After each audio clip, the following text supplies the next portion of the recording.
If you ever disrespect me like that again, I'll skip the court-martial and blow you out the airlock. Cool. Well, live long and prosper. Don't you give me that sarcastic Vulcan salute! Beckett!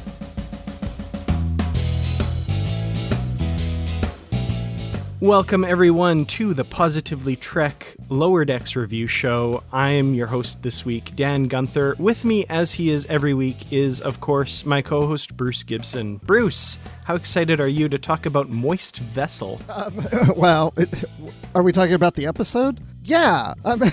Yes, I'm excited to talk about that. And I love the fact that you say that I'm with you every week, because now I'm tempted to just not show up a week, so you can't say that anymore. Well, I mean, no, don't do that. Okay. I can't do this alone. Okay, but yes, I'm here every week to talk about Moist Vessel or anything else. Excellent. I feel like we can probably take a drink every time one of us says the word moist in this episode. You know, just to really annoy people who just love that word, you know? I think it'd be more appropriate that every time we say the word moist, we spit take what we just drank. All right, in this episode of Moist Microphone. Okay, well, joining us for the first time, this is the first time we've ever had a guest for the Lower Decks review show as well. So this is exciting. I've long been a fan of this guy. Joining us is YouTuber Steve Shives, YouTuber and podcaster, I should say. Steve, welcome to the show. Thank you. No pressure. First guest on the Lower Decks review show. I hope I don't completely blow it for whoever the next one is. Well, we've had so many episodes that I'm surprised it's taken this long. We're what, 3 or 4 years into this show now, and you know it's become such an institution. Pressure's really on. Well, thank you so much for joining us on the show. I think this is a lot of fun. I, for one, just kind of a bit of a update for Lower Decks as a whole right now. I am enjoying the heck out of this show, and I'm really enjoying it on this level of just having fun with this and kind of embracing the Star Trek tropes and that sort of thing. So maybe just get a sense from both of you at this point, 4 episodes in, 40% of this first season is done. How are you guys enjoying this show? Well, I'm enjoying it quite a bit. I think I'm liking it more and more because I'm getting more used to it because it's not your typical Star Trek. I mean, the first episode, I laughed quite a bit. I still think the first episode is the one I had the most laughs out of. And I've gotten to the fact that I shouldn't keep measuring each episode based on how many laughs I have, because that's what I've been doing. Because I didn't laugh a whole lot. I mean, I laughed at this last one, but I don't know. I really, really like this episode, even though I didn't think it was as funny as some others. I just really enjoyed the story and the characters in it. I've enjoyed the show quite a bit so far. I was one of those people that was kind of, I wasn't like super thrilled to see it before it started, but at the same time, I wasn't someone who was like predicting that it was going to be a disaster either. I was just sort of very wait and see about it, you know, like, well, it could be good, it could be not good. And I've been actually a little surprised by how much I've liked it, because I do think it's really funny. And I do love the way that it's obviously written by people who know Star Trek and have a lot of affection for Star Trek and know the tropes and sort of know what gags to put in to make like a lifelong Star Trek nerd like me really laugh. And I've really, really liked it so far. I've been, I don't know if I would say pleasantly surprised because I wasn't expecting it to be bad, but I'm liking it more than I think I expected to based on, you know, the trailers and the advanced word about it. Yeah, I feel much the same way. I think I was pretty excited about this, but yeah, Mike McMahon and the entire team there have just really knocked it out of the park, I think. It's so clear they have this deep, abiding love of Star Trek, and you know, they do the Star Trek tropes, but it's never in a mocking way. It's in a, like, kind of poking fun at ourselves way, if that makes sense, and I really do appreciate it. This episode in particular, Bruce, I'm kind of lined up with you. I didn't laugh as much in this episode, but I think I really appreciated it as kind of an actual genuine Star Trek episode. You know, there was the mystery of the ship, which, you know, they didn't really explore the background of it, but it served as the impetus for the episode. And Going forward, we have the interpersonal stuff happening with the crew. I find myself caring more and more about these characters and not necessarily looking for the big laughs, but instead caring about what happens to them, which I think is kind of a necessary step for this show to take. And I think this episode is a really good step in that direction. Yeah, I think exactly it. It's like the characters. I've really come to adore the characters, and so I'm just interested to see what they're going to do and what they're going through. And, even Boimler just realizing, you need to break the rules in order to advance or whatever. Just those little things you're like, oh gosh, Boimler, come on. You never seem to get your act together. Like, no matter what you try to do, it always is going to work against you. And of course this does. But we'll get more into that in this episode. But yeah, I really enjoy the characters. And, I find myself, if I rewatch an episode, sometimes I find myself laughing at different things that I didn't laugh at before. Or I pick up on other things. I do feel like these are good to watch at least twice, because every time I watch a second time, I notice something in the background I didn't notice, or a reference I didn't pick up on before, or just something that I didn't laugh the first time, but for some reason I find it funny this time. Yeah, absolutely.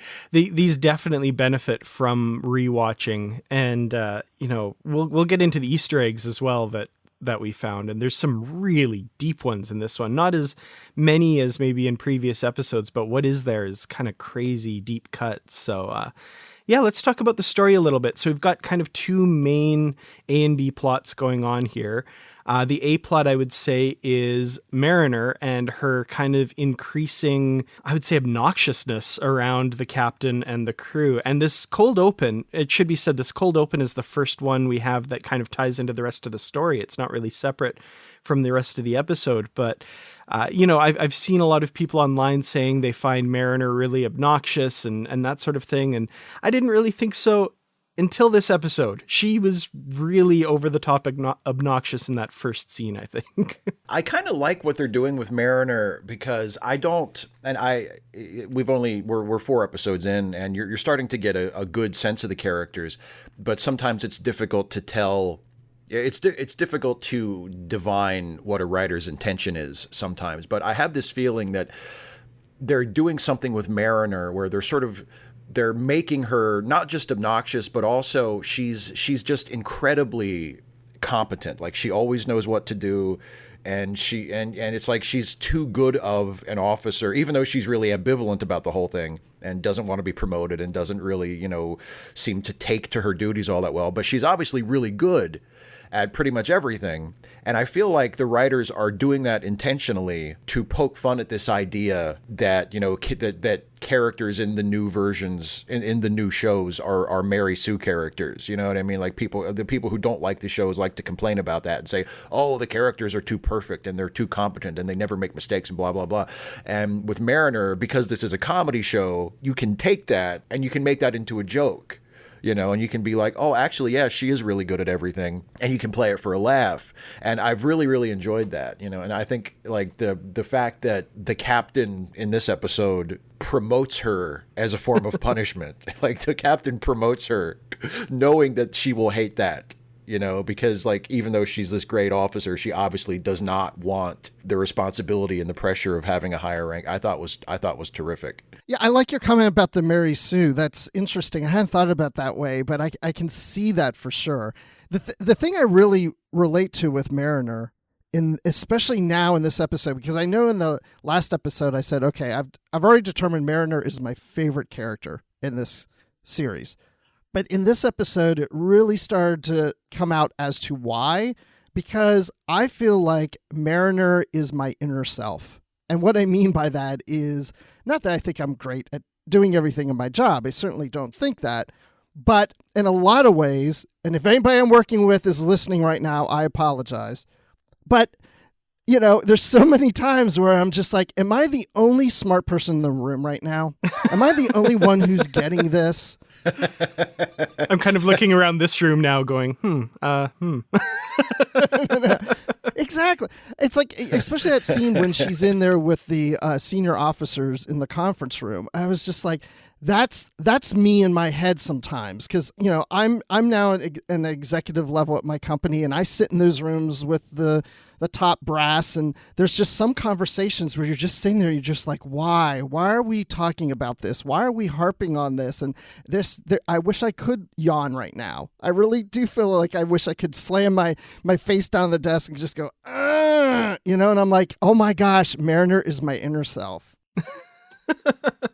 You have a lot of arguments about whether a leather stripe down the chair is too ostentatious. These are important issues that need to be settled. And not only that conversation happened in the previous meeting. Why are we still talking about it? Yes, I did love that little bit of a tidbit there. That was good. I love that we're seeing more of the senior officers as well. In the course of this story, we get the poker game, the executive poker. I love that. I think Lieutenant Shax doesn't have a lot in this episode, but what he does, I just love, like him wearing those sunglasses during the poker game. And then like one line, and it's spoken off screen, is, when he clears off the tape from the turbolift and activates the turbolift while Mariner's working on it. And she yells, I'm working in here. And you just hear off screen, sorry. I don't know why. I love this guy so much. That was an example of one of the things that I really liked about the show in general so far, is that they seem to go out of their way to make a point of how positive everybody is. Like there was the subplot from a couple episodes ago, when Rutherford was like bouncing from division to division. And then whenever he wanted to change divisions, everybody was always super supportive. They thought it was great. And in this, Mariner's like on top of the turbo lift, and she's, like, hey, I'm working up here. And he's just like, oh, sorry. He's just everybody is so positive aboard the ship, which again is like a trope, because that was one of the things that people have in the years since TNG ended, they sort of complained about, like, oh, the ship, life was just perfect on the Enterprise D. Everybody got along. There was no, internal ship conflict. And it's like they're taking that to a comic extreme, to go out of their way to show us, oh yeah, everybody really gets along great, and they're all super supportive of each other to the point of absurdity almost. Yeah, and even Shax saying, this is a friendly game, lampooning the poker games we see on the Enterprise D, of course, where, we don't go all in. Are you crazy? So with regards to Mariner's story, we talked about how the captain promotes her to kind of punish her. Before that, of course, she gets assigned all the worst jobs. And we get kind of a direct call out about what most people use the holodeck for, which I thought was, kind of an obvious joke, but still a really good one to make here. I really want to know what the bleeped out words were that Ransom said exactly. I wondered that too. I want to know exactly what he said. Because whatever he said, if that's what the use of the holodeck has been for most of the time, that becomes canon. Mm-hmm. You're right. I mean, it is an obvious joke, but I feel like if you're doing a Star Trek comedy show and you have the leeway from the producers or the studio or whatever to make that joke, it's one of those jokes that you kind of have to make, because everybody makes the joke anyway. Like everybody who's watched the show, and the show itself, like TNG even dropped a couple of safe for network standards and practices, but still some pretty obvious hints that that's what people use the holodeck for. Like that scene in the episode, what is it? The Perfect Mate. And she comes on to Riker, and Riker resists, and he's like, no, this isn't right. I have to go. And as soon as he's out in the hallway, he taps his communicator and he says, if anybody needs me, I'll be in holodeck 4. It's like, whoa, okay, we know what's going on there. So you have to make that joke. You can't do a show like this and not at least reference what everybody assumes the holodeck is usually used for.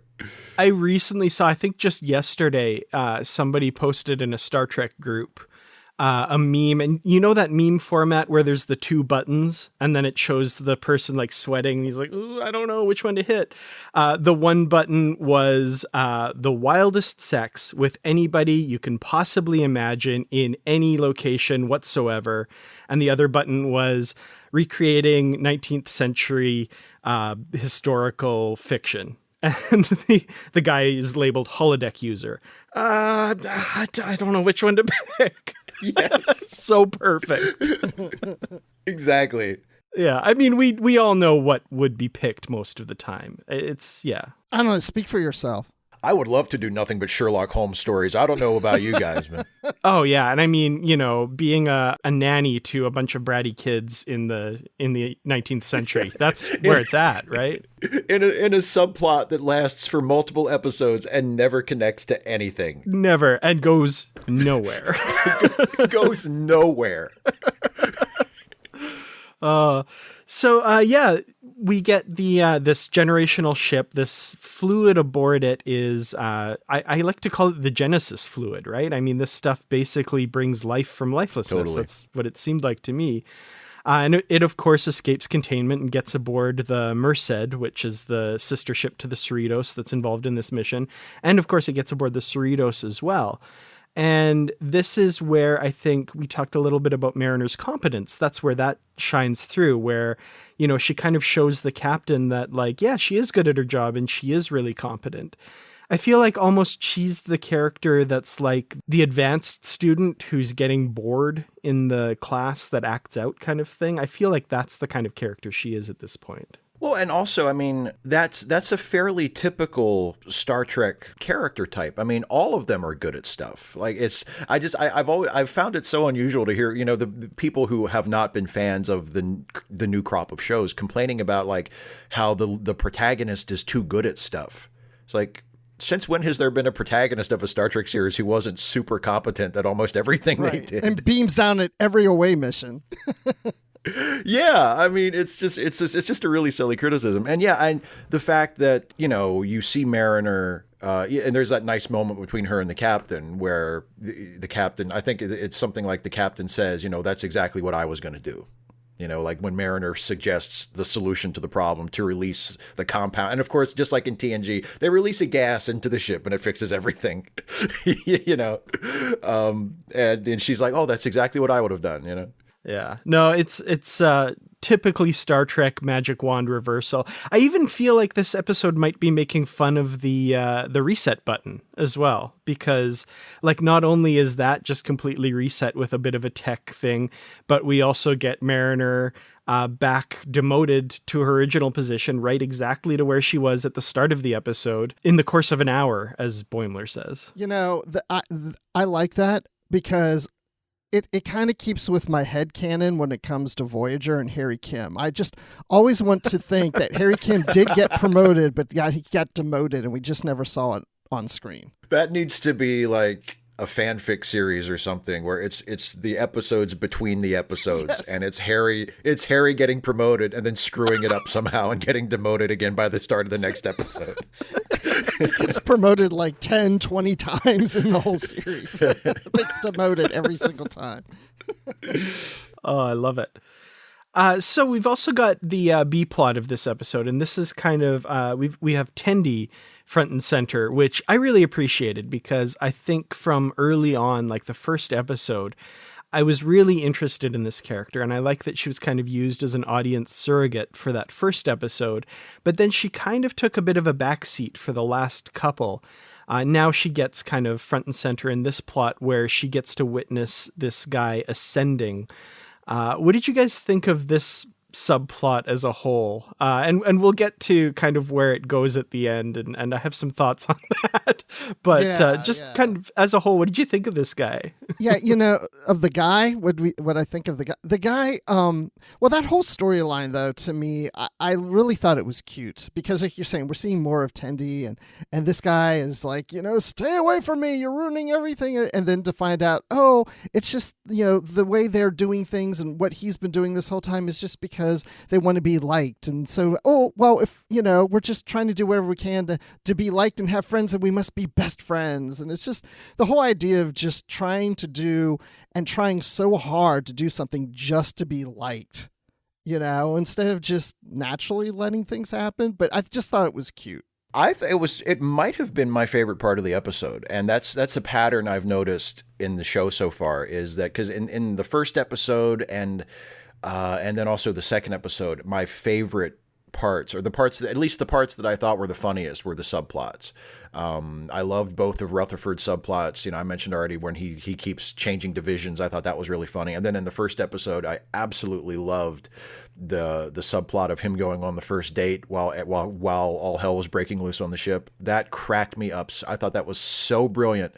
And then this time, Tendi and the guy who she totally ruins his ascension, and then she trying to make it better but actually making it worse until the end, by trying to sort of jumpstart him back up to his ascension. And I thought that whole thing was hilarious, and I loved her.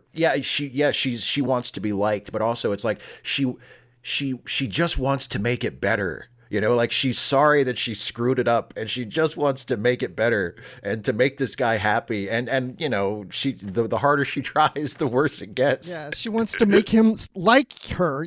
Everyone's got to like her.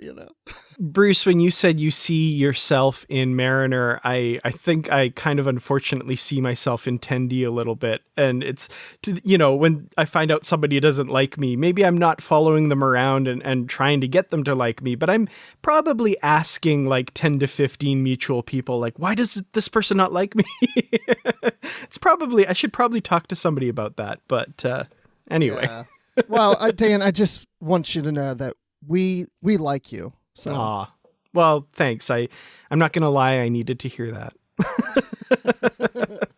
But yeah, no, I love Tendi in this. I think this was a really great turn for her character. And this guy, so he's not even really trying to ascend. He just wants to stand out in Starfleet. He wants to be the ascension guy. But over the course of his pretending this, he's actually gotten to the point, and we get that scene at the very end where he actually does end up ascending. And, this part, and I've seen this said in a lot of other corners as well, this part really strikes me as like showing its Rick and Morty roots. This felt like something out of Rick and Morty, like that kind of fast-paced, screaming in terror, and he's ascending to this other level, and the really quick dialogue and stuff. And the fact that, of course, it's actually a really painful and kind of horrific experience to ascend to a higher plane. Well, and just the absurdity of it. I mean, he sees like a giant koala. Oh my gosh! It's like, yes. There's just it hits this whole new level of absurdity when he's in that final moment where he's becoming one with the universe. And it's an inversion of our expectations, because it turns out he doesn't seem like he's having that good of a time actually. and it's just this weird vision of like the completely inexplicable, like, wait a minute, what how is this the meaning of life in the universe? I don't understand this at all. And then he's gone. Why is the koala smiling? What does he know? That was one of the biggest laughs I got out of it. Yeah. And because it's so fast, like, you don't even realize what's happening. It's literally a matter of seconds, and it's like, whoa. Yeah. Yeah, I don't like Tendi saying, drop and roll, Yeah. Yeah, I think that was my favorite line of the episode. She's yelling, drop and roll, and then she starts yelling, drop back into the physical and roll. Drop back into the physical and roll. I really enjoyed that. I thought that was a great little twist ending. And again, something that I think, this animated format, this comedy format can get away with, whereas, more of a live action one, they can't go quite into this level of absurdity. Also, I was noticing, and Aaron Harvey mentioned this in the live chat that we were doing last night. This is kind of the second episode in a row where there's a bit of a Stargate influence / reference, because we see ascension not quite as we've seen it in Star Trek. We haven't seen like human people ascend, at least not unassisted by other beings of some kind. This felt more like what we see in Stargate with Daniel Jackson ascending to a higher plane of existence. And then, of course, last episode we had a character humming the theme song to the show, which we noted Samantha Carter did in Stargate. So kind of interesting there. They're referencing more than just Star Trek, I think. Well, if you're going to do a show like this, I mean, you know, if you're going to do Star Trek as comedy, it makes sense to loosen it up a little bit. You know, I mean, why not just in terms of the things you can do with animation more easily than you can do in live action, but because of the tone of the show, because they have established this very sort of loose, absurdist, self-referential tone. You know, like why not? Because I mean, very few people who are big Star Trek fans only watch Star Trek. You know, like there's always like, yo, you like Star Trek and you also like Babylon 5, or you also like Stargate, or you also like Star Wars. And, you know, it's if you have this opportunity, if you have this platform to do this show, those are the jokes you're going to make. Yeah, I agree. I love that idea, because I would like to see some of that more, these little Easter eggs to other franchises, other series and movies, you know, even on the Orville, you know, because in the Orville, the captain's got Kermit the Frog on his desk. What if our captain had a little plush animal sitting there one time? Just little things like that, you know? Yeah, and I mean, I think they're going really deep with the references outside of Star Trek as well, because there's that shot in the second episode that, you know, we kind of figured was lifted directly from the movie Enhancements. A lot of people picked that out. And Brandy Jackala last night found a shot in this episode that we're pretty sure is directly lifted from Godzilla versus Space Godzilla, which is, I mean, if that's intentional, that's amazing. I'm just surprised she knows Godzilla and versus Space Godzilla well enough to pick up on that. She had a lot to say about it, so. Wow. Yeah. I've never seen it, so I don't know. I can't say that I have either, unfortunately, but you know. Since you just mentioned the second episode, and this occurred to me when we were talking about Ascension, because first of all, when this character ascended, I was like, what, like you said earlier, we've never seen a human do that. So my first thought was like, okay, this is a little weird. Like everybody can just ascend like that, but I just accepted it. Well, first of all, let me ask you, did you guys have an issue with that at first when it started, like I did? I mean, I came to accept it because I thought it was the funniest part. It seemed a little abrupt, but I didn't have an issue with it. I mean, it didn't, you know, I just had the thought of, oh, so people can just do that. But it wasn't, I mean, it didn't make any kind of a barrier, you know, to me liking the episode. Yeah, I think at first I was a little bit like, well, that's weird. I don't think that. And then by the end of the episode, it's so funny. I don't care. Like, okay, yeah, it's great. Okay, so going back to the second episode, because you mentioned that when we're talking about the Ascension, it made me think about the very beginning, and I think pretty sure it was the second episode, where we see Mariner with that little energy being at the beginning, and she wants it to make a tricorder out of itself with the purple stripe and all that. Right, yes. Then there's one little dot of it left, and it lands on the captain. And that's the last we heard, and I keep expecting we're going to get something from that. Or am I just reading into that too much? I don't know. I feel maybe reading into that too much, but I also wouldn't put it past them to do something with that. That's kind of where I'm at with it. Like if it does come back, it wouldn't surprise me, but I'm not necessarily expecting it. I was expecting it in that episode. I was like, ooh, something's going to happen to the captain. And when it didn't happen, I was like, oh, okay, maybe in another episode. And now I'm just like, yeah, I'm not sure if we'll ever see that. I just thought it was an interesting choice to have that happen, that land on her, and then nothing comes of it. Yeah, I mean, it might be something that comes back. I could see them using it. I mean, we had like the little spore land on Tilly way back in season 1 of Discovery that they revisited, right? And I wonder if that was just supposed to be a callback to that. That could be, yeah. It was maybe. Yeah, absolutely. So some Easter eggs in this episode. One that just blew my mind was the painting in Mariner's quarters. Did you guys catch this? It's a painting that has shown up in multiple episodes of Star Trek: The Next Generation, and it's this like floating life form in the atmosphere of Jupiter. I think Rick Sternbach created this painting, and that's what it's based on. And I was just like, that's amazing. No, I didn't pick up on that. I didn't pick up on that, but that's really cool. Yeah. They do. I mean, there are a lot of background references and stuff, you know. I mean, like I said, the show is obviously made by people who know Star Trek and take a great delight in, you know, celebrating it. I love that there are varying levels. I mean, we get, you know, Q and the Traveler called out in this one directly, of course. And there's the uber nerd people that like... for example, the molecule on the computer panel at the start of the episode, Part of it is lifted directly from the polywater molecule from the Naked Now that makes everybody act really drunk. I saw somebody online had found this, and I'm like, how?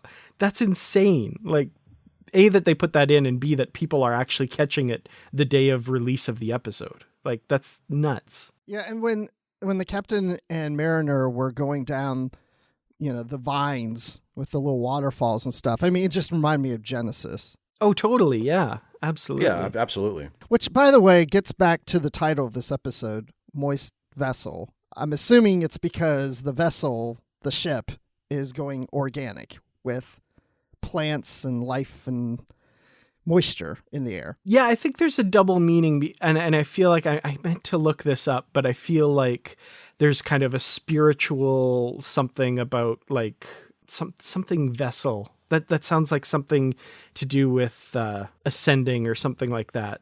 Yeah. But I can't think of what exactly that is. I feel like there's a double meaning of that title that I'm not getting at the moment.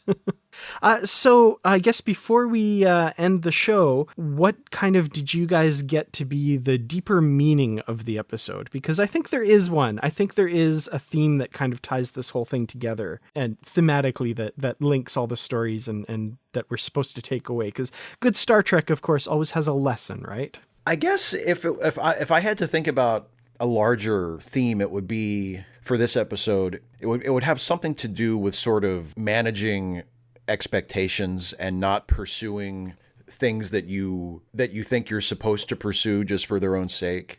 Because I mean, obviously Boimler is always after getting promoted, and he starts acting differently than he would usually act because he thinks that that's the path to promotion after that happens to Mariner. And, Mariner gets promoted and hates it and doesn't want it. And the captain sort of has to learn to accept Mariner on her own terms. I feel like it's a lot to do with that, like sort of accepting ourselves and accepting other people on our own terms instead of trying to force ourselves and other people into whatever box we think they're supposed to be in. But keep in mind, I am literally just thinking of that as I say it. Yeah, I mean, I'm the same boat as you, Steve. I'm sitting here thinking, I haven't even thought about it. Deeper meaning. Like that may be completely off base, but that's what I'm thinking right now. That was the best BS I've ever heard on this show. Thank you. Thank you so much. No, and here comes some more from me.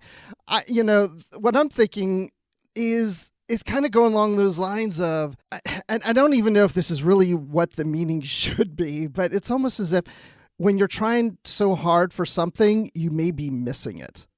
And it's Boimler, and even though we're not focused much on Boimler in here, but he's trying so hard to go up the ranks and do the right thing that he keeps missing it. He keeps messing up. And Mariner's the opposite of that, of she keeps going against the rules, but yet she gets a promotion out of it. And then we have Tendi, who's trying so hard to be liked and everybody to like her and get this person to be her friend that it works against her to the point that he doesn't want to be her friend because she's messing everything up. And I'm sorry, I don't remember the character's name, but the one who ascends, he's the one who is doing so much to convince people that he wants to ascend, but that's not what he wants. But then he gets there anyway. So everybody's getting what they don't want. They're trying so hard to get something, but they're ending up with something else. Yeah, no, and I feel like what I got out of it very much ties to what both of you said as well. And I think for me, it comes down to the pitfalls of trying to keep up appearances and to try and worry about what other people think about you. And we certainly see that with Tendi, of course. She wants everyone to like her. We see that with, and I think it's O'Connor is the lieutenant's name. Yeah, I just looked it up. Yeah. Yeah. And he, is trying to stand out in Starfleet and he cares what people think about him and what they see. And like, you can even look as far as the Tellarite captain, he feels that like, oh, I need to stand out from this. I need to be recognized for my importance. My ship is going to be the one that, is closer to this generational ship, which sparks the whole disaster. And it all stems from people caring what people think. And even the captain, I would say, she's getting embarrassed by Mariner. And so that's what sets this all off as well. Is, she doesn't like how Mariner's making her look. She says, you're disrespecting me. The captain's going back to his ship and telling them that I don't have control of my crew. So it's an important issue, but probably don't care so much about what other people think. and the captain's goal is to get Mariner to leave the ship. And again, no result. It works the opposite. So yeah, I feel like this is one of the top episodes for me so far. And again, there's only been 4, but this one I'd say, I think episode 2, Envoys, is still my favorite, but this one's right up there as well. And if I was going to give it a rating, and I don't like the numerical ratings because they'd probably just be all 10 out of 10 and there's no room for wiggling there. I'd say I rate this 1 replicated macaroni with that crust on top that's so good from the executive replicators. I'm up there with you. I don't know. I really still like the pilot. The first episode I really like a lot. It's still probably my favorite, but this I might say is my second. Maybe. I don't know. It's so hard to tell. And the further we get in these, there's no way I'm going to be able to rank all these. But anyway, the point is I really like it. I give this 4.5 out of 5 puddings. Ooh, nice. That's a good rating. I agree that I don't know if the pilot is my favorite so far, but I think in terms of a piece of writing, I think it's the best one because it does such a great job at establishing all of the characters and introducing the situation in a really, really efficient way and also having it be really enjoyable and funny. But this episode is right up there too. This is a good episode. I would say this episode is good enough to be promoted to lieutenant, whether it wants to be or not. Nice. I love it. That's my rating. I love that rating. Awesome. Well, Steve, thank you so much for joining us. We're going to keep you here to interview you in the flagship show, as we call it, and really kind of dig in and get to know you. I guess I'll stick around. Excellent. But for those of you who may be listening who are maybe not listening to that episode, Steve, where can they find you online to learn more about you and check out all the really cool things that you do? Well, you can find me primarily on YouTube. Just go to youtube.com/Steve Shives, and you can see all my videos, including many, many, many that are me talking about Star Trek. And also, I co-host a couple of podcasts. There's the Late Seating Podcast, which is a movie review podcast, and then also the Ensign's Log, which is a Star Trek-themed improv comedy podcast that I co-host with, both of those with my best buddy, Jason Harding, who is just a genius. And you can listen to those at lemmylistenpodcasts.com. Well, thank you again for joining us. Bruce, where can people find you online? You can just go to Twitter at Admiral_Rex, and you can find me occasionally on the Star Wars Report. Because, if you like Star Trek, you might like some other franchises out there, too. Excellent. And you can find me at Kertrats. That's KERTRATS. You can find the show at Positively Trek on Twitter, and look for the Positively Trek discussion group on Facebook. Just search for Positively Trek, and we will let you right in the group. Thank you all so much for joining us. We'll see you in the next episode, and until then, stay positive.